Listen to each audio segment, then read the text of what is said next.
नमस्कार दोस्तों, स्वागत है एक बार और आपके अपने इस YouTube चैनल में जिसमें हम बात करते हैं BSNL, MTNL और VRS और पेंशन से रिलेटेड जानकारियों के बारे में, जो कि आपको समय रहते पता होनी चाहिए। वीडियो को शुरू करने के पहले आपसे एक रिक्वेस्ट, यदि आपने हमारा चैनल अभी तक सब्सक्राइब नहीं किया है तो नीचे दिए गए सब्सक्राइब बटन और बेल आइकन को एक बार जरूर क्लिक कर लें, ताकि नोटिफिकेशन की फॉर्म में आपको आपसे रिलेटेड जानकारी आपके मोबाइल पर प्राप्त होती रहे। तो वीडियो की शुरुआत करते हैं। वीडियो की शुरुआत में हम बात कर रहे हैं एक कॉरपोरेट ऑफिस के एक लेटर से, जो कि 6 नवंबर 2020 को जारी हुआ है। और ये लेटर सभी जो सर्कल के हेड्स हैं, टेलीकॉम डिस्ट्रिक्ट के जो हेड हैं, या किसी प्रोजेक्ट्स में हैं, या टेलीकॉम स्टोर, टेलीकॉम फैक्ट्रीज और अदर एडमिनिस्ट्रेटिव ऑफिस जो BSNL कंसर्न है, उनको एड्रेस किया गया है। तो देखते हैं इस लेटर में क्या बताया गया है।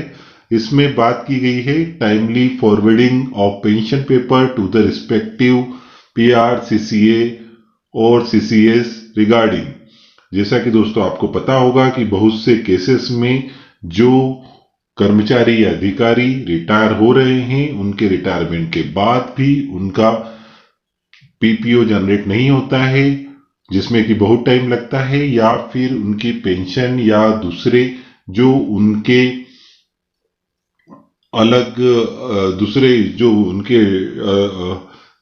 लीव इनकेशमेंट है, या जो अलग अलग उनकी जो भी पैसा है वो कहीं ना कहीं रुक जाता है। वो क्यों होता है, उसके पीछे इस क्या कारण हो सकते हैं, उसके रिगार्डिंग ये लेटर इश्यू हुआ है। आइए जानते हैं। Sir, recently during the month review meeting held in the office of Principal CCA, Delhi region, regarding review of pending issue in BSNL VRS 2019 scheme, one of the issues discussed was regarding late receipt of normal superannuation cases from BSNL by the CCA unit। तो दोस्तों, जैसे आपको समझ में आ गया होगा कि जो मंथली रिव्यू मीटिंग हुई है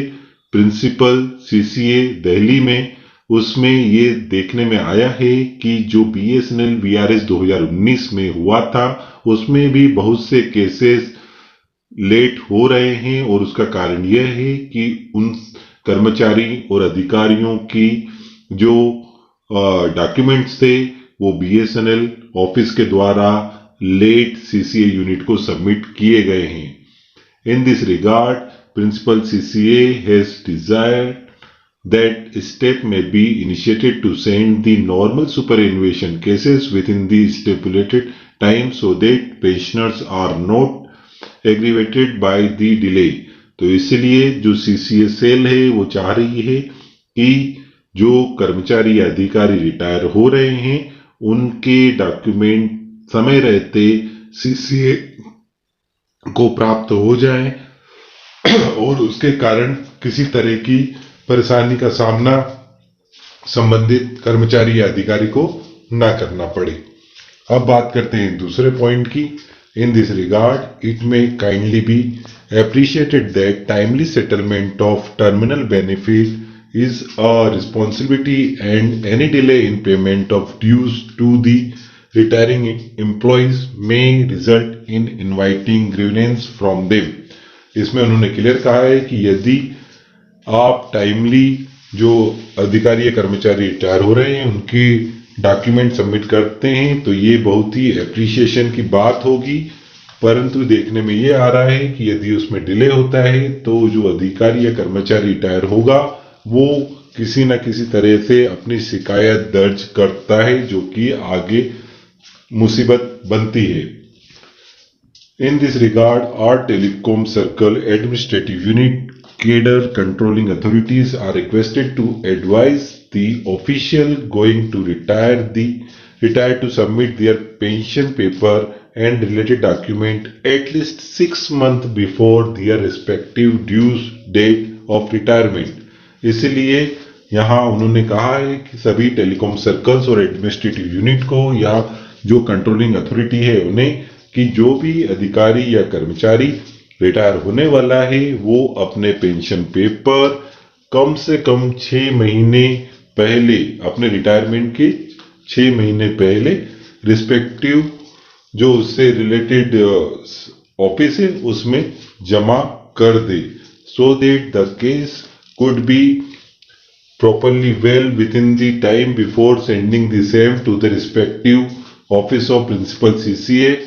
इसलिए यदि आप इसका ध्यान रखेंगे और 6 महीने के पहले यदि आप उसे जमा करते हैं तो उसके रिक्वायरमेंट फुलफिल करने के लिए पूरा टाइम मिलेगा और ये सीसीए के लिए पूरा टाइम होगा ताकि वो उस पर अच्छी तरह से काम करके उसका केस सेटल करके पेंशन के लिए डॉक्यूमेंट बना पाए। Further, the respective cadre controlling authorities are requested to complete the service book in all manner in respect of the retiring employee before sending the same to the pension section of the concerned circle unit for onward submission to the respective office of principal CCA। जैसा कि आपको समझ में आ गया होगा, इसमें उन्होंने request की है इस लेटर से कि आप उस कर्मचारी की सर्विस बुक को सभी तरीके से अच्छी तरीके से देखकर उसमें पाई जा रही कमियों को दूर करके उसे आगे भेजें ताकि समय रहते पेंशन का जो सेक्शन बनाया गया है वो सारे डॉक्यूमेंट कलेक्ट करने के बाद जो भी संबंधित सीसीए ऑफिस है उसे वहां पर जमा कर पाए। All telecom circle administrative unit cadre controlling authorities are also requested to ensure that the complete pension cases should be sent to the respective office of principal CCA at least 4 months before the date of normal superannuation of the concerned official, as the same would ultimately result in timely processing of pension payment of BSNL retiree. तो दोस्तों इसमें उन्होंने सभी telecom circle और administrative unit और controlling authority को request किया है कि आप ये इंश्योर कर लें कि कम से कम 4 महीने पहले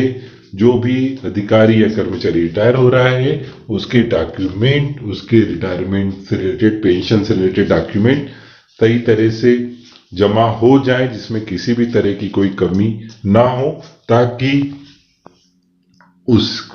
कर्मचारी या अधिकारी को टाइम पर पेंशन प्राप्त हो सके। तो दोस्तों आपको समझ में आ ही गया होगा कि कॉर्पोरेट ऑफिस चाहता है कि जल्द से जल्द आपको पेंशन प्राप्त हो। इसके लिए आपकी भी जवाबदारी बनती है कि यदि आप रिटायर हो रहे हैं या फिर आपका कोई कलीग या मित्र, आपका फ्रेंड यदि रिटायर होने वाला है तो आप उसे बताएं कि कम से कम 6 महीने पूर्व से ही वह डॉक्यूमेंट से रिलेटेड सारी जानकारी लेकर उन्हें उसमें यदि किसी तरह की कमी है तो उस कमी को ठीक कर लें और ठीक करने के बाद रिक्वायर्ड जो संबंधित डॉक्यूमेंट है उसको अपने कंट्रोलिंग अथॉरिटी को सबमिट करके उसकी रिसीविंग जरूर ले ले, क्योंकि यही वो डॉक्यूमेंट हैं जो कि आगे आपके सीसीए सेल में सबमिट होंगे जो कि आपकी पेंशन रिलेटेड जितने भी काम हैं वहां पर पूरे किए जाएंगे। तो दोस्तों आपको क्लियर हो गया होगा कि आपकी यदि पेंशन कहाँ डिले होती है। और इसी के साथ यदि आपने हमारा चैनल अभी तक सब्सक्राइब नहीं किया है तो नीचे दिए गए सब्सक्राइब बटन और बेल आइकन को एक बार जरूर क्लिक कर लें ताकि आपसे रिलेटेड सारी जानकारी हम आपको प्राप्त करवाते रहे। दोस्तों यदि आप BSNL परिवार से जुड़ना चाहते हैं तो आपके सामने BSNL, जियो और एयरटेल के जो फाइबर प्लान हैं, जो FTTH सर्विस के प्लान हैं, उनका कंपैरिजन हम शो कर रहे हैं जिसमें आपको क्लियर हो जाएगा कि BSNL किस तरह से आपके लिए एडवांटेज